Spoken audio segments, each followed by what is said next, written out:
Hi, I'm Aldo.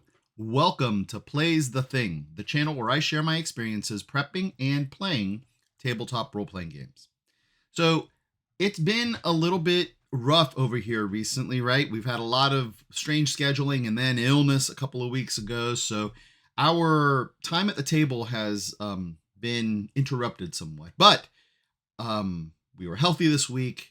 We're back at the table, and just yesterday we played the 8th session of the Gloaming campaign that we are running in ShadowDark, which is the dark fantasy role-playing game written by Kelsey Dion and published through her company, the Arcane Library. And so today I'm just going to take you through a blow-by-blow of what happened. This was really kind of like a very sort of action-oriented sort of dungeon delve that we had this time around. Less role-playing and stuff like that, although some. But it really was sort of moving through the core of the dungeon. And let's go ahead and jump to our Forge VTT or our Foundry VTT page to see what that looked like. And here we are. Okay. So first things first, let me introduce the characters that we had in play this time around. Remember, this group has a hard time with attendance simply because life gets complicated. And so we kind of rotate characters in and out without too much story explanation. These characters all know each other. So the assumption is that they're basically always present, but kind of in the background. If the player can't, the characters are always present, but kind of in the background of the character if the players can't make it. And so we kind of like slip them in and out of this sort of NPC cloud that is there. It's just the only way that we can really have an ongoing game. So it's what we do. So this time around, we had a pretty full house. My friend Mario was able to play, and so he brought one of our warlocks, Asher, to the table. And Andrew also was able to play, so we had our other warlock present. That is Kraith. Adolfo, who is not able to make it very often, was able to come this time, and so we have Gendry, the dwarven cleric, back at the table. And then the following 4 players usually come, so they are pretty regular. Their characters are pretty regular.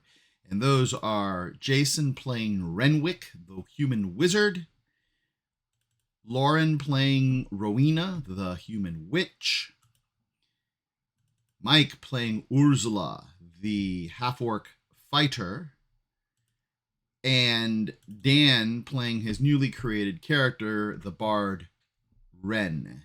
And let me say now that Dan was pleased with the way that, the community helped me out in terms of how to adjudicate the bard's fascinatability, and Dan was happy with where we ended up with that. In fact, he was happy with the way that we resolved it last time as well. But it's good to have a sense of what that ability is supposed to be like, and we're happy with where it ended up. So thank you, community. Thank you, Kelsey, for your feedback on that when I was asking questions. Anyway, so those are the PCs. A little bit of a recap, very brief recap before we jump into what happened this time around. The party had found Bittermold Keep. They were hoping that Bittermold Keep would have something of the remnants of the Green Knights that they could salvage to fight off the demonic forces that are here. They delved through a few rooms of the dungeon, found some cursed magical items in the form specifically of a dagger that almost killed but did not kill Renwick, and having been depleted, and fought some Bittermolds, which are the descendants of the people who founded this keep, who are still sort of haunting its halls. And they ran into a group of 6 Bittermolds that were dragging along these sort of halfling barbarians known as howlers, right, that are now moving in on Bittermold Keep. So there's a little bit of faction play going on there, and the heroes didn't like the look of the Bittermold. Specifically, Kraith didn't like the look of the Bittermold. Initiated combat. It was relatively brief. They took them down, and then they freed the howlers that they were carrying and armed them. And the howlers were very grateful, and they said, "Let us take you to our chieftain, Gordok." And the heroes, needing to rest and recuperate, decided that would be a good idea. So where I have us now is on the map in the chamber that Gordok and his tribe or troop had chosen to use as their headquarters. And if you recall, in the first session, Kraith had actually crept up to this spot and spied on the group of about 12 howlers that were here. And the party decided to go the other way because they didn't know that they could handle the number of the howlers, the howlers in the numbers that they were, right? But here they find themselves at the beginning of this session in this chamber being presented to Gordok Brieg. And the three howlers led them through the halls. The three howlers that they rescued led them through the halls. One of them ran up ahead to introduce their presence. And so they walked in. The howlers were standing in kind of a semicircle, sort of. They're not presented here how the way they were standing. So they were kind of hanging around where they were. They were kind of standing in a semicircle, waiting to greet them as they came in. The party came in and assembled in this area here where I have this icon here facing Gordok, who was seated over here. And I described Gordok as he's sort of described in the book. He's sort of pale-faced with kind of sunken eyes and black veins on around his lips, and sort of black lips and curly hair, a muscled physique, wearing chainmail and whatnot, but a halfling, right? Sitting up there holding a bastard sword in one hand and a flagon of something they couldn't determine what it was in the other. And when they came in, he sort of was licking his lips and putting down his flagon, and then the party was assembled in front of him and they had an interaction. And it was Ren, the bard, who opened up, as is right, with diplomacy and started speaking to Gordok, and basically said, hey, we freed your people and we seem to have a common enemy, and we hope that we can build some sort of relationship here. Andrew mentioned that Kraith was kind of standing up and kind of like, looking tough, like saying like, yeah, I took down those bitter molds, just in terms of his physique and the way he was presenting himself, and the way that while Ren was talking. And so I rolled a reaction roll, again, not a surprise with Ren's very high charisma modifier, that it ended up being a friendly reaction. And so he smiled faintly through his kind of like, he had an aspect to him that was a little bit detached and stuff, but he smiled through that, and he praised the cosmos for bringing them to him, because it's obvious, that they have the same goal, and that is to wipe out the past that are the bitter molds and usher in the new future, right? And the more that they kept talking to Gordok, the more they started to get uncomfortable with him, because he seemed to be worshiping. He didn't define what it was. He didn't come out and say it. And Gordok is kind of playing his cards close to his vest to some degree. But he kept mentioning some power that had called to him and given him visions of this new world where all of this would disappear. All of this would be wiped clean. That a new reality would emerge from it. And they were a little bit uncertain about this. In the meantime, while folks were talking, Renwick was standing near one of these pillars over here, listening to the conversation, but reading the diabolic script that was written along the pillar. Right? So he found spent the first round of interaction reading this, and I described that it was in diabolic, that it was. It seemed like a random collection of words that he could phonetically say, but he wasn't sure what they were. And then he started to recognize that there was a pattern and a rhythm to it. And that he thought that he might be reading the names of demons, right? So I left him reading that for the next round of interaction.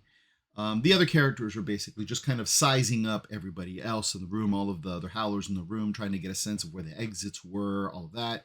But other than that, the interactions sort of continued.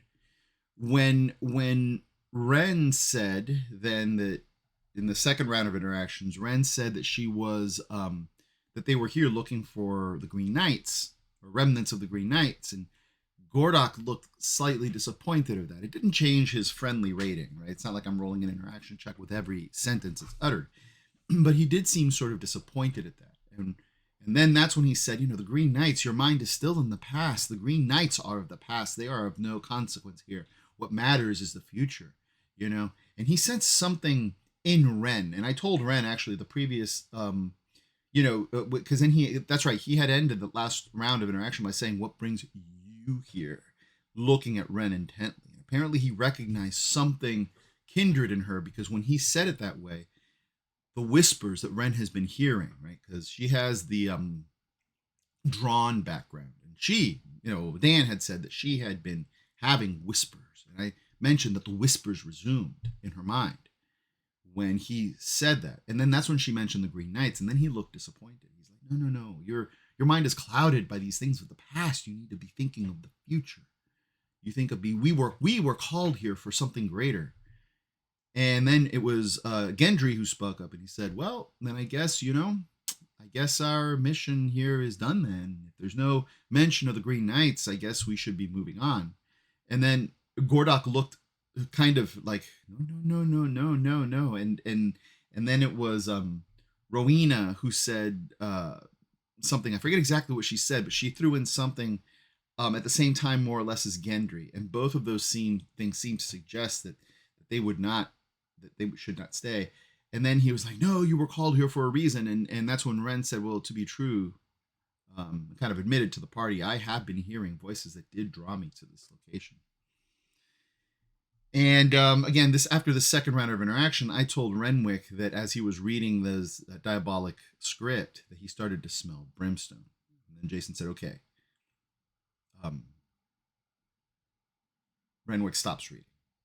He might be casting. It occurs to him that he might be casting a spell without realizing it. So he's going to stop reading. And at that point, everybody just started to smell the brimstone. And then Gordok at that point was like, he addresses people. And he's like, it's those accursed bitter molds and their trickeries.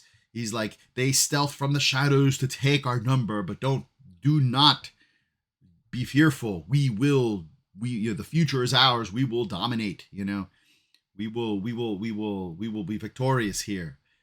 And, and then the party started to talk about the bitter molds with him and like, oh, so they've been kind of preying on you. And he's like, well, they have captured a number of our people. They've gone missing. We think we know where they are. And then they gave them, the Howlers gave the rest of the party kind of a layout of what they knew in terms of the layout of this place and how far they'd been able to get. So at that point, I was able to describe the map in various directions and some of the things that they had encountered in various directions. The Howlers, in addition to the rooms where the party had already been, the Howlers mentioned a room that kind of smelled like vomit, a room that had fountains in it, and a room that they had determined was a spot where the bitter molds were breaking in to, harass them. And so they had fortified that. They have a place with sentries. And in a different room here that they're kind of holding off they're guarding their perimeter. And then there are the double doors that are here at the end of the hall, which are also barricaded from this side, right? And they mentioned that along some of those halls, there are also arrows that come out of the walls when they get to a certain point. So they had been in discussion as to what to do next, the Howlers, that is, and the Howlers had been contemplating like charging into the new territory. And now Gordok was like, we can do this together. And at that point, and some of this conversation happened the previous morning, because the party did at that point, or maybe a little bit before the point I'm discussing, ask for a place to rest. It was granted. They bed down here. They got their spells back. They got their hit points back and all of that. I was able to describe a few other kind of weird things about the Howlers, or notable things about the Howlers. One is that they were munching down on catfish. And I said, the catfish isn't just catfish. The catfish is actually, they look, they seem like they have legs and arms, right? They're large catfish that seem to have legs and arms. And they're munching down on this, right? On this stuff. They look vaguely catfish, but then have legs and arms, right? And so the party's like, oh, that's kind of weird. They were also concerned. They deduced that maybe Gordok had been, because they asked, where did you start getting these visions of Gordok? And Gordok mentioned that they began shortly after he had led the Howlers to this northern peninsula in the region that the party is in, and then began to drink from the waters here, from a well here, and that he began to get these visions were being revealed to him. So like maybe something in the water, whatever. So they're wondering. And then the other thing I mentioned is that they noticed that there was a switch out of sentinels. At some point in the night there was a group that left, and then a group that came back. So it's obviously that they were manning some sort of position, which Gordok had already mentioned to them. So anyway, the next morning they wake up, and Renwick has kind of an interaction with Gordok that was kind of interesting. He presented to Gordok. He said, "Look, let us go ahead and find out what is going on here and report back to you, rather than you send your men with us," which is what Gordok wanted to do. "Let us do this." I rolled a reaction check, and Gordok was hostile. That doesn't mean he was going to start like stabbing Renwick. I told Jason he's hostile to the idea. He's not hostile to you guys. You still guys have this friendly, disposition from the group as a whole. But he did get hostile about that idea. He's like, "No, this is our errand, not yours. This is our shared destiny, not is it." And then Jason pulled kind of like a. He said he Jason as a player turned to the rest of the players like, "I know this is risky, but this is what Renwick would do." And then he told me he's going to say, in kind of like a Gandalf-esque, style from the movies, like, "Do not be a fool," right? Try to kind of like shock Gordok out of his hostility. And Renwick has a -1 charisma. So we're like, all right, let's see how this goes. He rolled an 18 on the die, -1, 17, enough to make it happen. So well, actually, I'm sorry, I'm confusing this with a different roll.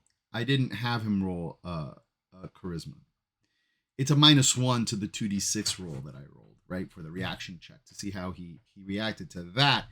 And it came out with a 9, which was a neutral position. So at that point, Gordok kind of stepped back from his hostility, got contemplative, and he said, "Very well, we'll see. It is true that you were sent here to help us. I believe that. So I will wait to see if maybe what you bring to the table is some wisdom that I don't have. So very well, you go talk to your people, and you go do your thing, and I'll go talk to my people, and we will do our thing." So that was enough of a, with that interaction, got the halflings off their back, and the party then decided to move forward. And so that's what they were going to do. Now, this icon here, this kind of like a specter icon here, I have it here just to represent the party. So as I'm walking through this tutorial, I don't have to move all the tokens. So I'm just going to show you the direction that this party went. They retraced their steps. Their plan was to go back into the room with the quicksand pit trap, and then back into the Compass Rose room. And then from the Compass Rose room, what they wanted to do is, and let me open this door here. They wanted to go into, this is the door that the bitter molds that they had encountered the night previous had opened in Renwick's face, right, when they had arrived. So they wanted to explore that way because the Howlers had said that they had not been able to get past this door. But now they were. So now they decided to delve down these stairs into presumably unexplored territory for the Howlers, and certainly unexplored for them.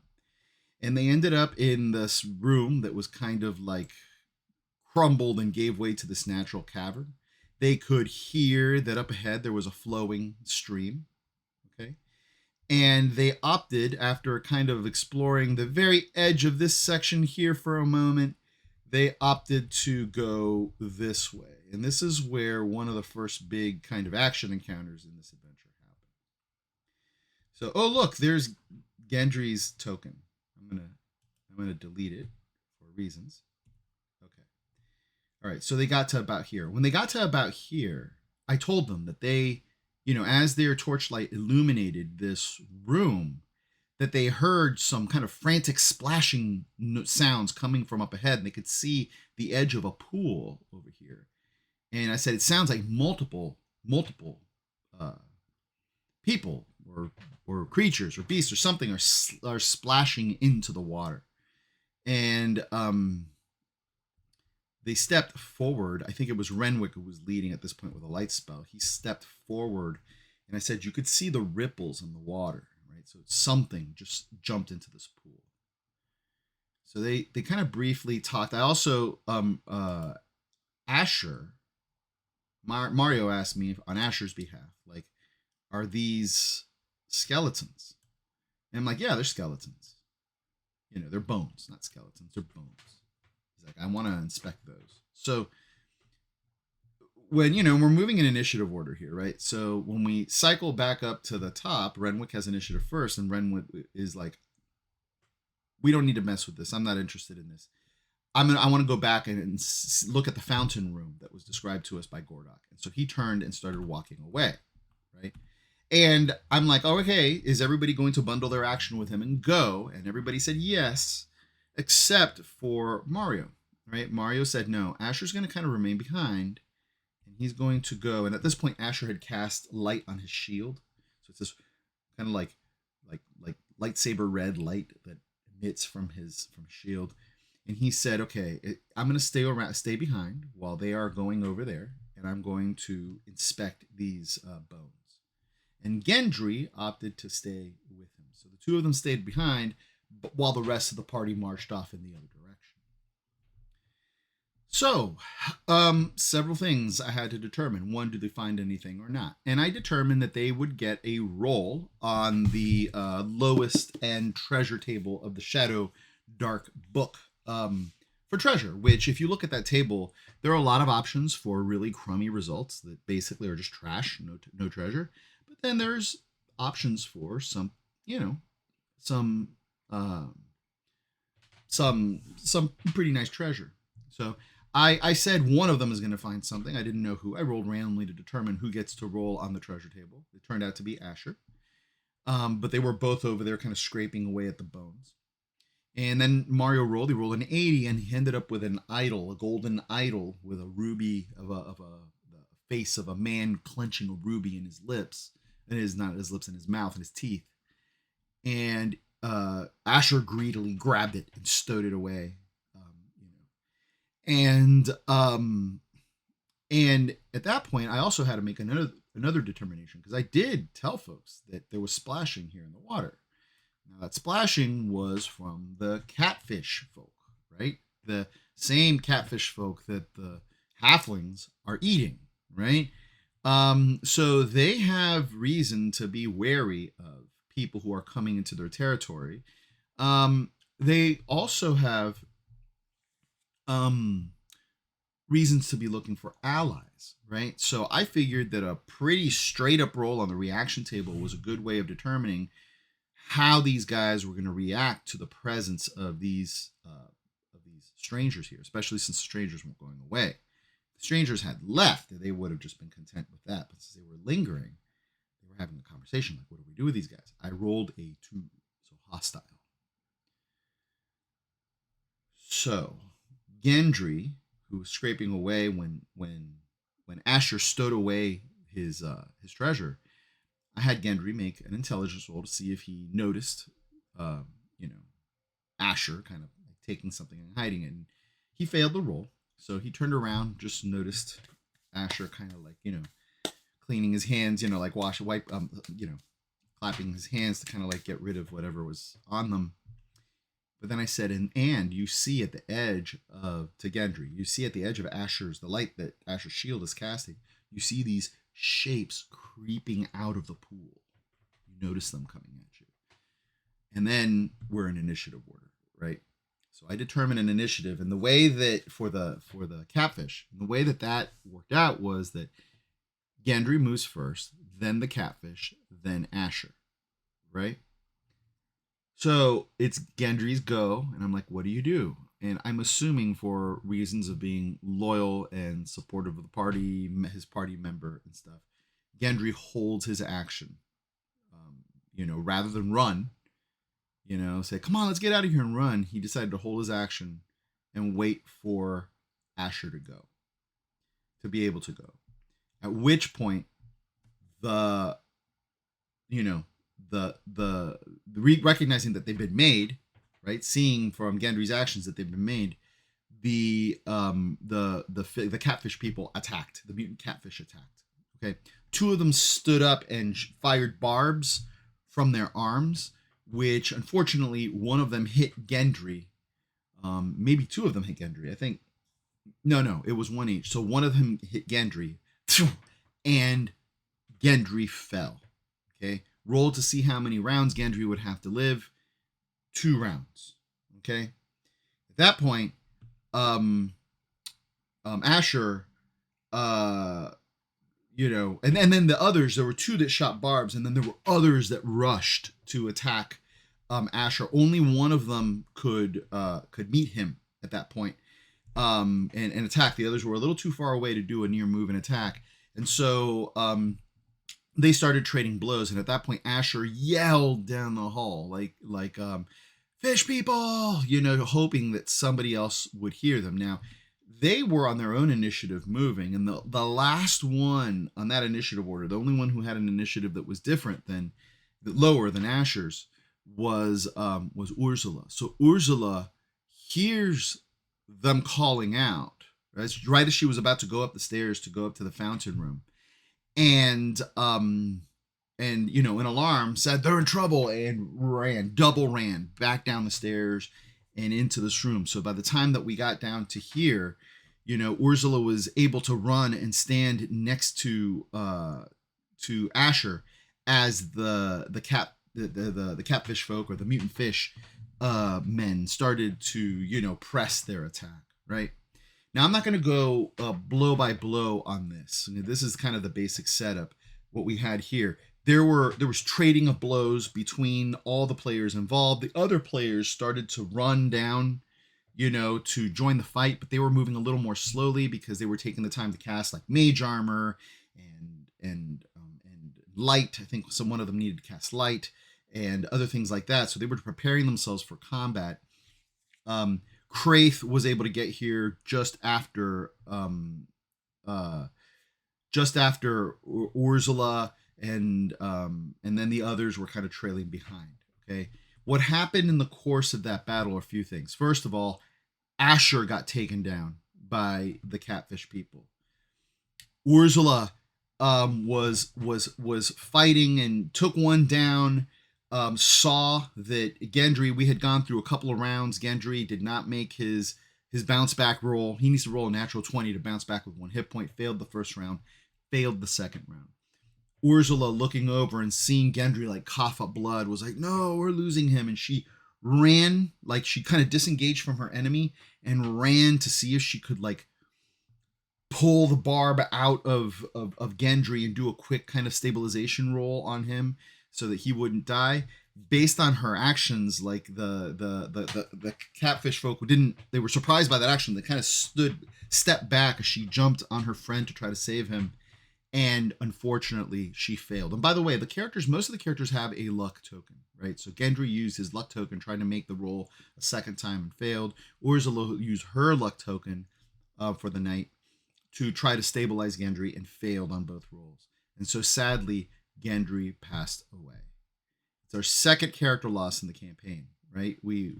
I've talked about last time about how, ShadowDark doesn't have to be a game where everybody drops like flies. We're on session 8. We've lost 1 character and it meant something. It was momentous. Well, now we lost a second character. Sad. I told Adolfo, hey, man, I'm so sorry. Oh, it was great. I'll tell you something that happened in a moment. I'll tell you right now. Because I was like, Gendry, Adolfo, I'm so sorry. Like, does Gendry have any last words that he speaks as he turns to Ursula? And he pulled another kind of Lord of the Rings. He's like, yeah, he turns to her and he's like, run. And then he expired, right? So then the combat resumed. The barbed ones launched 2 more things at Kraith. Kraith got hit twice by these barbs, failed his constitution roll, and got paralyzed. Right, the fish people started raining blows down on Ursula, who was giving her best, of course, and she's a good warrior. But it was actually looking kind of touch and go here. And then it was, but they had already lost 2 cat people out of 6, right? And it was Rowena who ended up casting an eye bite spell on one of the catfish, and she and the catfish's eye kind of exploded, right? And when that happened, I had to make a morale check for the cat folk because the catfish folk, because they'd lost more than half their number. And with that, they all fled back into the pool, dove back into the water, right? So, and I'm inserting myself at this point in the video because I forgot to mention that in the midst of all of that chaos, Ren had managed to make her way to Asher while Ursula was fighting off the catfish people and was able to make a stabilization roll on the first round that Asher was down. Asher had 4 rounds to live, but she managed to go in and roll an 18 and stabilize him, so Asher was saved. So, interesting moment that resulted from splitting a party. There were wins, there were losses. I mean, they all got a couple of experience points for this, one for surviving the battle, because I do that in this game, and one for the treasure that Asher retrieved. But of course, we lost poor Gendry, right? So the party picked up their wounded and their dead, and they took them back to the Compass Rose room. And there they decided that they were going to actually take another long rest, right? Because they had been beat pretty badly. They had to prep Gendry's, wrap Gendry's body respectfully, and they put him up in this room to the north, because that room is actually frigid. They haven't really explored it too much. They haven't messed with the glass bowl here very much because they don't want to mess with that. But they put Gendry's body in there so it would kind of preserve. They wrapped them up respectfully. They took some of Gendry's gear and they split it up amongst themselves to make a campfire there. And they decided to take a long rest. Fortunately for them, I rolled for random encounters for the 8 hours that they were there, and nothing showed up. So after the long rest and they were all recuperated, they decided to travel down this way. And they knew what was here because it was described to them. But in this room, it was this kind of big empty room, except that along the wall to the east here, there were these pockmarked holes in the walls, and it smelled like bile in here, right? And they're like, don't know what that is, but we don't want to mess with that. So they opened that door and they went into this chamber here where you had these 2 fountains. And you also had like a bas relief up against this northern wall here. And so they inspected all of that. And Ursula continued to keep an eye out on the other room. So this is basically what they found. Through a detect magic spell, Renwick was able to determine that this fountain was magical, or that at least the water in it was magical. And he concentrated enough to determine what kind of magic, and he was able to determine that it was healing magic. There was also a dead one of those fish folk floating in that, right? So as Renwick was doing that, Ursula speared that fish folk who they have no love for after they'd lost Gendry, and she walked over to this door and she threw the body across this room to skid it to a halt right by the pockmarked holes and stuff. And then she stood there to watch. And again, it took Renwick a couple of rounds to finish with his spell and stuff. So she saw this tendril come out of one of the holes and start to move onto the corpse. And then she yelled for the others to come and look. And when she yelled, the tendril kind of withdrew, right? So anyway, she was trying to tell them, look, she recognized the tendril as being one of those like ichor oozes that they'd fought back in the bandit camp several sessions ago that had almost killed Renwick. And she's like, there are those oozes. There's at least one over there or whatever. And they're like, yeah, okay, whatever. It's not bothering us. So we don't want to go fight it right now because we don't know if we can handle it. But she was kind of bothered and insistent about this. They ended up closing that door and then discussing. Over here, they looked at the bas relief, and it was like an image of this man with many fingers, hands with many fingers outraised, one hand dropping like a heart-shaped object into his mouth, and Bittermold Keep on the bottom. Again, this is all the way that's described in the adventure, right? None of this is mine. But they're like, okay, they noted that. And then they it was, I think it was Kraith who suspected that the other basin, which was not magical, he suspected it might be poison. So he ended up kind of like dipping his bag of caltrops in it and then kind of carefully storing them kind of apart. So so that happened. Ursula, before they left, Ursula peeked out this door again, and she'd seen that the ooze had emerged and had enveloped the fish folk and was like digesting it. She's like, ah, but they ended up leaving it, and then they continued to go this way. All right, and again, all of this had been described by Gordok. So they came up here, and this is the room that the halflings had fortified.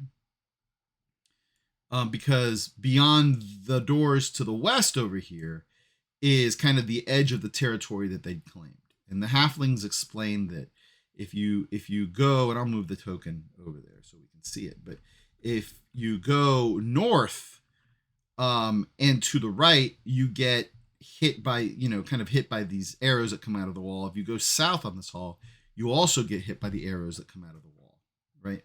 So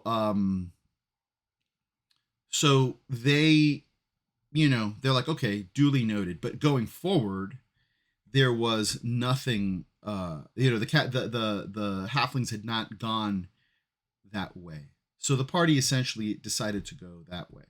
I'm going to go through this relatively quickly at this point because the heroes explored this room. They heard some splashing coming from over here, but they didn't want to mess with any more fish folk. I'm not sure if that's what they thought was there, but I think that's what they thought was there. So they're like, we don't want to mess with that. Renwick very specifically said, I'm going to be looking at the floor for any of those quicksand traps. If he hadn't said that, if Jason hadn't said that, I would not have told him what was here on the floor, which was a suspiciously smooth and clean patch of earth. He's like, yeah, we know what that is. So they got the sense of that. So I, drew it on the map. And then they continued to move through here. Now here I made a game master mistake. Something about the way that it was on the map, that was numbered on the map, made me miss an encounter. Because in these caves, they're supposed to see some stalagmites along here. And then when you get into this chamber, in here, in steam. And it's actually drawn on this map. You can see the steam there. So there were supposed to be these stalagmites that were here. And I don't know. Maybe it's not the way it was on the map. It was the way I read it. I was just tired at this point. And so I didn't,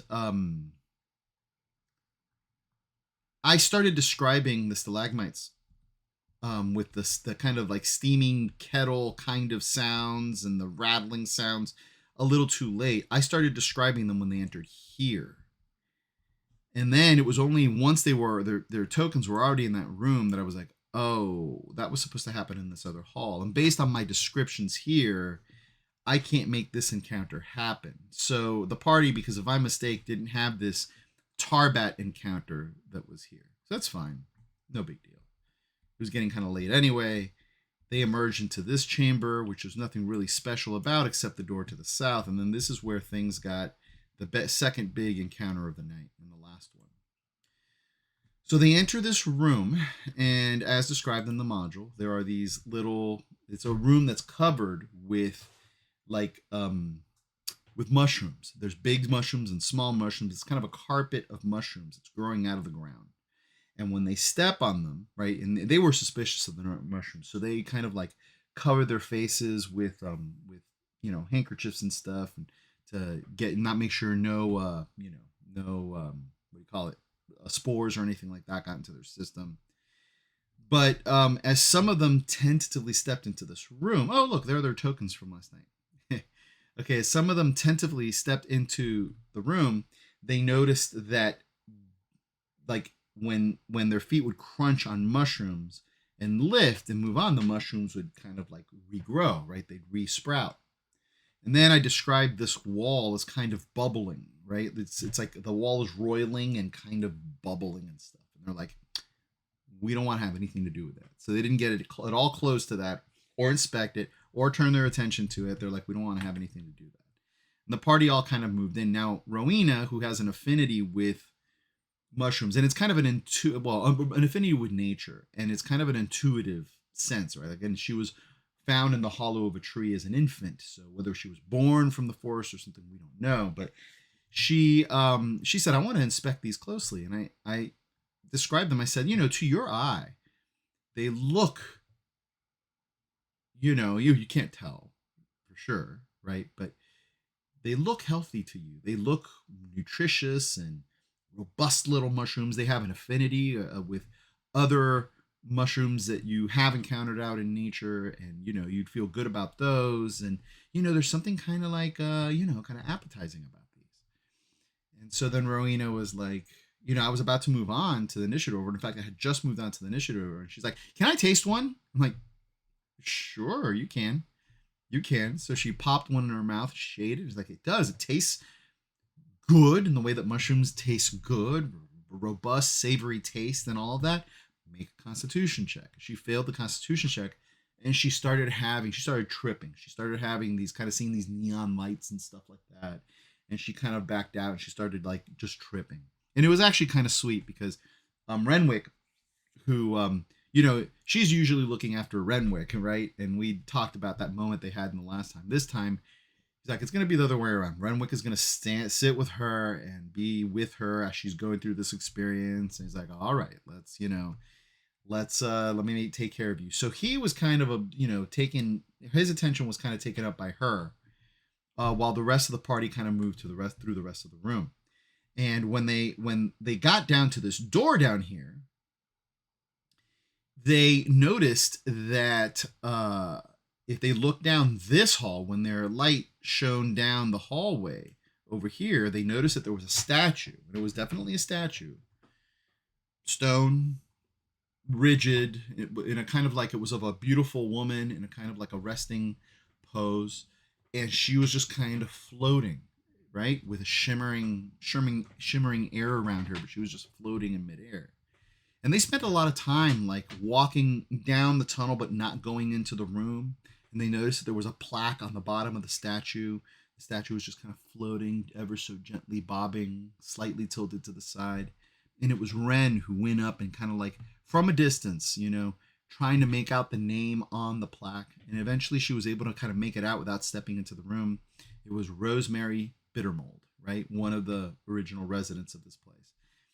And she's like, well, I'm a bard. Do I know anything about Rosemary Bittermold? And so I had her roll with advantage. She made it. And I'm like, yeah, okay. So the Bittermolds, were kind of like this decadent noble family that built this keep far, far away from people because they were not well liked and they wanted to do things that were not accepted. And they were like all of this. And you're like, Rosemary Bittermold was the nice one. She's the one that is like, basically talked about as the only decent person born into a family of horrible people and all of that. And this statue seems to be dedicated to her. And so she stood up, Ren stood up, and she started trying to speak. It's like, Rosemary, are you here? Trying to talk to a ghost, And it was at that point, and I don't know if this is a combination of Mario and Asher, or if it was just Asher, or if it was just Mario, right? Somewhere in that nexus of player character and character. Asher speaks up. He's like, it's like, enough of this. I'm gonna fall asleep where I stand if we don't do something. And he pushed past Ren and walked into the room and smack into a gelatinous cube, right? So he gets hit, he takes damage, something like 6 points of damage. And he makes a saving throw against the toxin that would paralyze him. And when it tried to engulf him, he was able to make his roll, like his strength roll, and pull back. His face was like burning and his hand was burning from the dissolving liquids, right? But fluids. But he was able to not get engulfed. So he kind of stepped back. And then Renwick, who had kind of brought Rowena over, still caring for her, but seeing this from down the hall, was like, gelatinous cube. We're like, oh crap. Well, and then he fired a magic missile at it. Now Rowena is still tripping and she's calling things out. Like, I think she said at one point, like, Asher, why do you have demons all around you? She's like, Renwick, why are you wearing a crown and stuff? So Lauren was just taking initiative and spitting out things that she was perceiving, right, as having being aspects of these characters and stuff. They were mostly just ignoring her. And if I'm honest as GM, like I should have I kept saying, "Oh, you're still tripping, so we're moving on to the initiative order," and I should have given her a little more space to kind of like flesh out these things. But my bad. I was tired, and we were moving through this part of the night. But good for Lauren because she kind of inserted her, even though I kept coming through the initiative order and saying like, "Okay, and Rowena, you're still tripping," and not saying like, "While you're tripping, is there anything that you're doing?" Right? Lauren was good about inserting herself by making those comments. And next time, I'll be a little more mindful of whether or not somebody's tripping, make sure that I include them to see what cool things they come up with. But anyway, so at this point, they're like, okay, well, is there something important in that room? Do we need to get in there? And Renwick fired a magic missile at the gelatinous cube, and it didn't like that. So it kind of shifted away from the door, and it shifted. Let me see if I can actually move this thing. It shifted to the side so that Renwick, and it was a little smaller. So that Renwick couldn't hit it with magic missiles. And I described it as moving kind of slow, right? So they assumed that it was just slow moving, period, and that they'd just be able to outmaneuver it. And besides, so at that point, Ren said, okay, well, I'm going to rush past it. It already moved there, so I'm going to run into the room and run over here. And when she got over there, she saw this is kind of like dead end stairway. And now I'm actually moving their tokens, aren't I?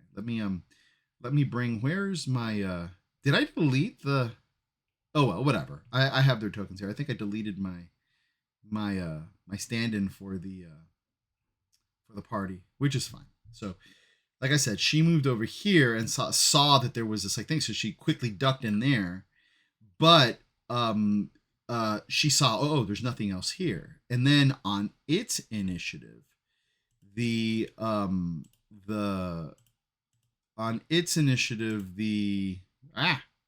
hold on, I'm messing up on this.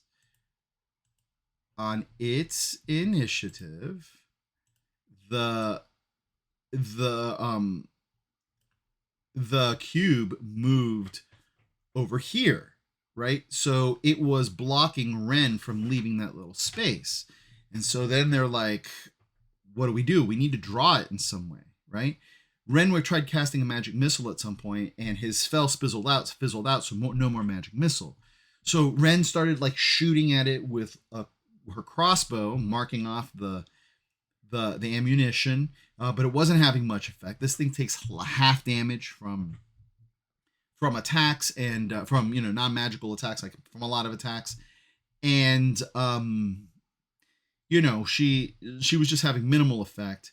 So then Renwick was like, draw it. And Ursula said, okay, well, I'm going to step into the room with my longbow and shoot at it, hoping that to draw its attention. And then when it starts moving towards me, I'm going to run back. Now, the way that movement works in ShadowDark is that, you are allowed to move, attack, and then if you have any leftover move, you're allowed to move back, right? So if Ursula had done that, just like run in, shot, and then backed up on her initiative, that would have been one thing. But she said, I'm going to move in, attack, and then I'm going to wait for it to take the rest of my movement. I'm not even sure that that's allowed. Like, I think once you're done with your movement, you're done. Once you're done with your round, you're done. But I didn't just want to say no. So I said, okay, you know what? That's fine. I'll let you do it. But you're going to have to make a dex roll. Because if it's different, if you're saying you're waiting for it to come at you because you're trying to draw it, there's a chance that you won't move quickly enough, right? So at that point, it's a race for the door or for the hallway. And by the way, I should say, it's written in the adventure that this gelatinous cube is too big to leave the room. That's why it's not sort of like crushing itself down to a smaller cube and going down the hall. It is basically confined to this room, and it's hungry, right? It is like really, really hungry. So it's trying to consume people desperately here. So anyway, so we did that, and Ursula failed her roll. She rolled like a 9 and ended up getting consumed engulfed by the gelatinous cube. So to their horror, they saw Ursula get sucked into the gelatinous cube, and she failed the toxin roll, so she was paralyzed. And so it was consuming her. So at that point, they kind of started to panic. And I was kind of panicked too. I mean, again, I don't save characters, right? Like I don't fudge die rolls or situations or anything to save characters. Not a good way to play, in my opinion. So I'm fully prepared for any of these characters to die. That doesn't mean I have to like it. When they die, it's a sad thing. And Ursula has been here since the beginning, and she's done some really amazing things. So this is a sad thing. And so they were all like Renwick ran up to the ooze to the gelatinous cube with his new magical dagger that he got, and he's trying to cut into it to get her out, like without stepping into it himself, and he's not having much luck. The other characters are trying to figure out what to do. Nothing's having much effect. It's very evident that Ursula has at most 2 rounds left, depending on how this thing rolls. And so Kraith was like, that's it. He took a rope, tied it around himself, threw the other side to the rest of the rope to Asher. He says, I'm going in after her. And everybody's like, what are you doing? What are you doing? I know we all watched the D&D movie, but what the heck are you doing? You don't have plot armor. He's like, I'm doing this. I'm doing this. And I'm like, all right. So Kraith, second round, right? So Ursula's taken like 7 points of damage, 8 points of damage from this thing. I remember I rolled well. And Kraith like runs. And he dives at the gelatinous cube and slams into it. Make the toxin roll. Makes it. He's not paralyzed. And now I'm like, okay, now you need to make a strength roll to be able to move through the viscosity and wrap your arms around Ursula, right? And he makes his strength roll. And so he wraps himself around Ursula. He takes damage, and he took a good chunk of damage. Again, something like 6, 7, 8. I think it was 6 points of damage. Wrapped his arms around Ursula. Ursula, this round, also takes damage, right? So she takes another hit. She's not totally dissolved yet, so that's good. And then it's up to Asher. Asher's the only one left who can act this round. If he doesn't succeed this round, he's going to have to... they're going to have to endure another round of damage in that thing, right? So Asher pulls on the rope, has to make a strength roll. Again, I'm using the same strength roll that is required to escape the engulf, which is 12. He rolls, he succeeds, and he pulls them out, right? So they fall out, okay, and they're in bad shape, but they're alive. Okay, now a couple of things I want to say here.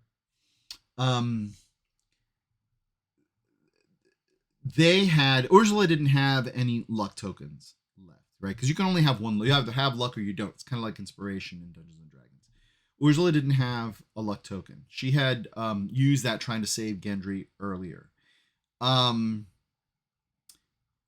Asher and Kraith, however, did have luck tokens left. And these rolls were made possible to you. I mean, most of the rolls they made, but each of them had failed one roll, which then they got to re-roll using the luck token. Now, I am, again, I am not sure how I feel about luck tokens. I don't dislike them as much as I dislike things like Bennies and something like Savage Worlds, where I just think that they're too many and there's too much possibility to just basically ignore failure, right? And I'm a little bit wondering if I feel similarly about luck tokens in ShadowDark. At the very least, I wonder that I maybe have dispensed them too liberally. But so I'm and I told the party, I've been rethinking, because I think what I originally said, everybody starts a session with a luck token, right? I think that's what I said when we originally started playing ShadowDark. I think we were dealing with a very inexperienced group with ShadowDark, and I wasn't sure exactly how I felt about it. So that the reason that almost all the characters, if not all the characters, had luck tokens at the beginning of the session was because of that rule. I think we're going to go back to saying, like, you don't automatically, you only get luck tokens when they're given to you for unusual, moments in play or something like that, right? For what it's worth, after pulling that stunt, we ended up giving Kraith a luck token back. I think we all thought that merited that epic act merited the luck token. So I did give him a luck token, and I feel good about doing that. And I don't mind that these characters survived, obviously. I'm glad that it did, but it's just a moment for me to reflect on something that I'd already been considering before this event. And I haven't made my decision final yet on that.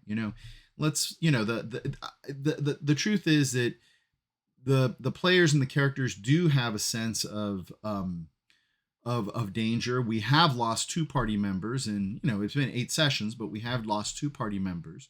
We've almost lost a lot more, and those saves were not made because of luck tokens, right? In fact, oftentimes when we do the reroll, when you get advantage and do the reroll, it doesn't pan out, right? There were 3 luck tokens that were expended, 2 luck tokens that were expended trying to save Gendry, and it didn't work. So I haven't fully made up my mind on this, what the right level is for us here, but something just to consider. And none of what I just said is to detract from the truly epic moment that they managed to pull out in this instance. Now there's one more issue, and that is that even though they just saved everybody, poor Ren is still stuck in this room with this cube, and they can't, she hasn't figured out a way of getting out of there, right? So we're still dealing with that situation.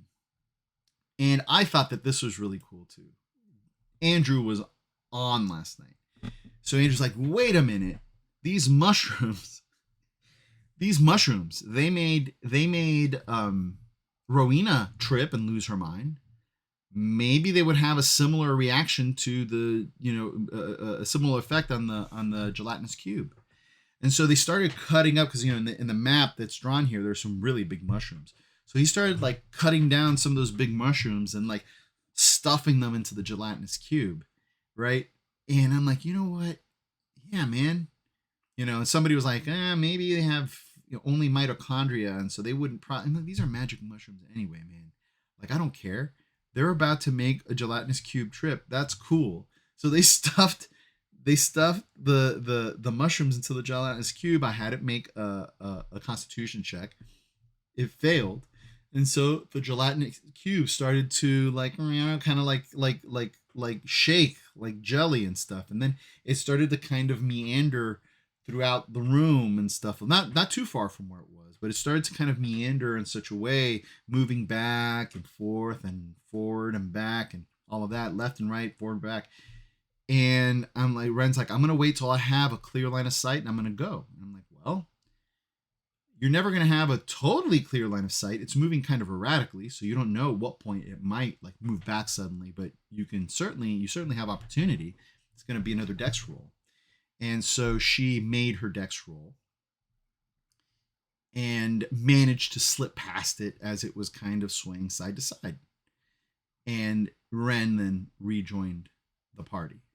And oh, by the way, there's something that I neglected to mention. At the moment that Ursula got absorbed, Adolfo finished making his replacement character, Torsen.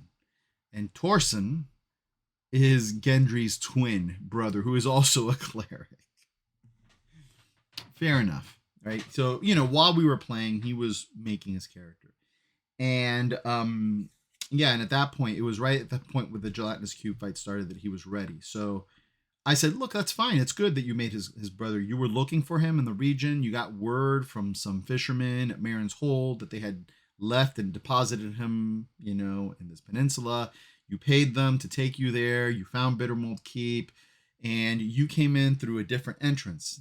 He came in through the river entrance, which I'd mentioned in the last session of the session before that. So I described like he had entered he'd gone into this kind of subterranean river, emerged in this cavern, made his way up some stairs, walked into a room with a terrifying mass of ooze, like at the far end of the room it was like purple and it had like stars floating in it. Scared the crap out of you. You ran up some stairs, you ran down a hall, and you open the door and you stumble into a room with a bunch of people that are in crisis. And that's when they were all trying to rescue Ursula from the gelatinous cube. So he did get involved in that fray a little bit, didn't have very much luck. He rolled a critical failure on his spiritual weapon roll, but he was able to pull out some healing magic for Ursula, and and Kraith after they had come out of the gelatinous cube. So anyway, at this point, it was past midnight and it was time for us to break for the night, but it was kind of an action-packed evening with some really clever role-playing, I thought, especially in that last room. Some of the party members earned enough experience to raise to third level. And so I'm debating as to whether I'm going to do that at the beginning of next session or wait for them to try to make it out of the dungeon before I let them level. I don't remember that the ShadowDark rules say how it has to be done, so I might just let them level as they kind of probably rest to recuperate from the gelatinous cube and all of that. So we'll see how that goes. But anyway, again, we continue to have a lot of fun with this. I'm curious to see where it's going to go from here. We don't probably have too much time. We probably have one more session left in Bittermold Keep, and depending on who survives and what choices they make, it'll be, I have no idea where this campaign is going after that. So I know that they had mentioned they want to go to that tower that they caught on the way up, but I don't know. We'll see what happens. All right. Well, anyway, I have to go take my kid to swim class in about 15 minutes, so I'm not going to do any more wrap up on that. I'm going to say, as always, I wish you good health, I wish you good cheer, and I wish you good gaming, and goodbye.